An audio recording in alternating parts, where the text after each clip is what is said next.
आपसे निवेदन करूंगा कि इस कस्बे को भी 3 को जब आगे किया है तो चौथे कस्बे को भी उनके बराबर लाके खड़ा कर दें और हमारे तहसील मुख्यालय यहाँ पर तहसील को तहसील मुख्यालय में कर्मोत्सव कराने के लिए बजट में पूरा हमको आश्वासन दे और आप पूरा प्रयास करेंगे तो हमें पूरी उम्मीद है कि हमारे तहसील हेडक्वार्टर हमारे यहीं हो जाएगा। और जितने तहसील हेडक्वार्टर इस तहसील के अंदर 4 बनेंगे उतने ही यहाँ पर ऑफिसर्स बैठेंगे, उतने ऑफिसेज खुलेंगे, उतना ही बजट आएगा, उतना ही क्षेत्र का विकास होगा। आपने यहाँ पर बिजली विभाग का ऑफिस एएन ऑफिस कर रखा है, यहाँ पर पीएचडी का भी पीएचडी का भी कर रखा है। बस अब तो करीब करीब और ऑफिस होने नहीं है, 2 ही ऑफिस मुख्य रूप से होते हैं, तीसरा बस हमारा तहसील हेडक्वार्टर। तो तहसील हेडक्वार्टर में आपने उप तहसील तो बना ही रखा है, इसको तहसील हेडक्वार्टर में प्रमोट कर देंगे तो करीब करीब सब हमारे मतलब पब्लिक की आम पब्लिक है उसको इधर उधर जाना नहीं पड़ेगा और यहाँ पर हम सब सुविधाओं की यही उपलब्ध होगी और हमारे विकास की प्रक्रिया में एक 4 चांद तक है। ऐसा मेरा आपसे अनुरोध है। बाकी काम तो आप कर ही रहे हैं और करते रहेंगे। आज जो नेताजी ने मेरे को बोलने का मौका दिया उसके लिए मैं इनका और गीसगढ़ की आम जनता का तहे दिल से शुक्रगुजार हूँ। मैं इस लायक तो नहीं था लेकिन आपने मुझे सम्मान दिया, इसके लिए आपका हार्दिक रूप से आभार व्यक्त करता हूँ। मेरी धर्मपत्नी चेयरमैन क्रय सहकारी समिति सिकराय को जो आपने सम्मान दिया उसके लिए भी आपका आभार व्यक्त करता हूँ।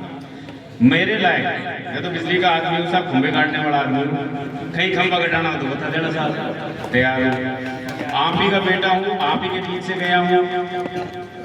सही मायने में मैं आज यहाँ पर आना मेरा जब उचित समझूंगा तब कि यहाँ के लोग कुछ मेरे को कुछ मैं अपने भाइयों के बीच में जिस जगह से जिस क्षेत्र से मैं निकल के गया हूँ और वहाँ के लोगों को कुछ काम आ सकूँ, इनके कुछ काम कर सकूँ। मैं आज सीट पे हूँ तो मेरा आप सबसे निवेदन है कि जिसकी भी जो परेशानी हो, वैसे तो मेरे गीसगढ़ से फोन से जाते हैं, काफी सारे जाते हैं, मैं नाम भी नहीं पूछता, मैं तो बस मेरे को काम पूछता हूँ, मैं तो काम बता दूँ और मेरी यथासंभव जितना हो सकता है जितना 90% उस काम को करने की कोशिश करता हूँ और हमें लाभ भी मिला। मैं पूरे प्रयास कर रहा हूँ। एमएलए साहब ने मुझे निर्देशित किया है, आदेशित किया मुझे कि गीसगढ़ के अंदर 132 kVGSS बढ़ना चाहिए। उसके लिए एमएलए साहब बहुत जोर शोर से प्रयासरत हैं, हर दिन मेरे को याद दिलाते हैं, हर दिन अधिकारियों से बात करते हैं और मुझे जहाँ तक उम्मीद है गीसगढ़ कस्बे के आसपास कहीं कहीं मतलब तो गीसगढ़ का ही है, चाहे पाटना में बनो, चाहे जैसेपुरा में बनो, चाहे गुना में बनो, तो गीसगढ़ का GSS है। जहाँ भी जमीन उपलब्ध है वहाँ पर साहब पूरी तरह लग रहे हैं और मुझे उम्मीद है कि साहब इस काम को जरूर कराएंगे। हम इसमें मैं मेरी ओर से पूरा इसमें मेरी जी और जान से सहयोग करने की कोशिश करूँ, क्योंकि आज आने वाला जीवन का फ्यूल है, आने वाले जीवन का ईंधन है बिजली। बिना न पढ़ाई है, न विकास है, न कोई धंधे हैं, न कोई फैक्ट्री है, कुछ भी नहीं। दूसरा मैं एमएलए साहब से निवेदन करूंगा कि हमारे क्षेत्र में एक ऐसी जमीन आपके क्षेत्र में आपके प्रशासनिक अधिकारी आपके साथ में है सर, कोई हमारी 150 बीघा ऐसी जमीन देखे जो सिवायचक हो, चरागा हो और उसमें एक इंडस्ट्रियल एरिया की रीको से जरूर यहाँ घोषणा करवाए, जिससे हमारे क्षेत्र के लोगों को रोजगार मिले, बिजनेस मिले और वहाँ पर हमारे जो पढ़े लिखे इतने सारे युवा हैं, इतना हमारे पास मैन पावर है, बहुत ज्यादा हमारे पास मैन पावर है, उसका सदुपयोग हो सके।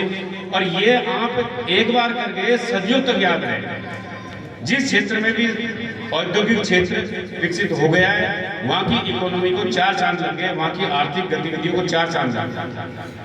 तो ये व्यक्तिगत काम या और चीज तो हम करवाते ही रहते हैं, रास्ते के बिजली के भी काम करवाते रहते हैं, लेकिन ये एक ऐसा सामूहिक काम है कि जिसमें 1000-2000 आदमी को रोजगार मिलेगा और काफी सारे क्षेत्र के लोग हमारे यहाँ पर व्यवसायी के रूप में आगे बढ़ने का उनका एक विजन डेवलप होगा, उनका एक दृष्टिकोण डेवलप होगा कि कैसे विकास होता है। और जब हमारे यहाँ पर फैक्ट्री एरिया डेवलप हो जाता है तो लोगों की सोच ही अलग चलती है।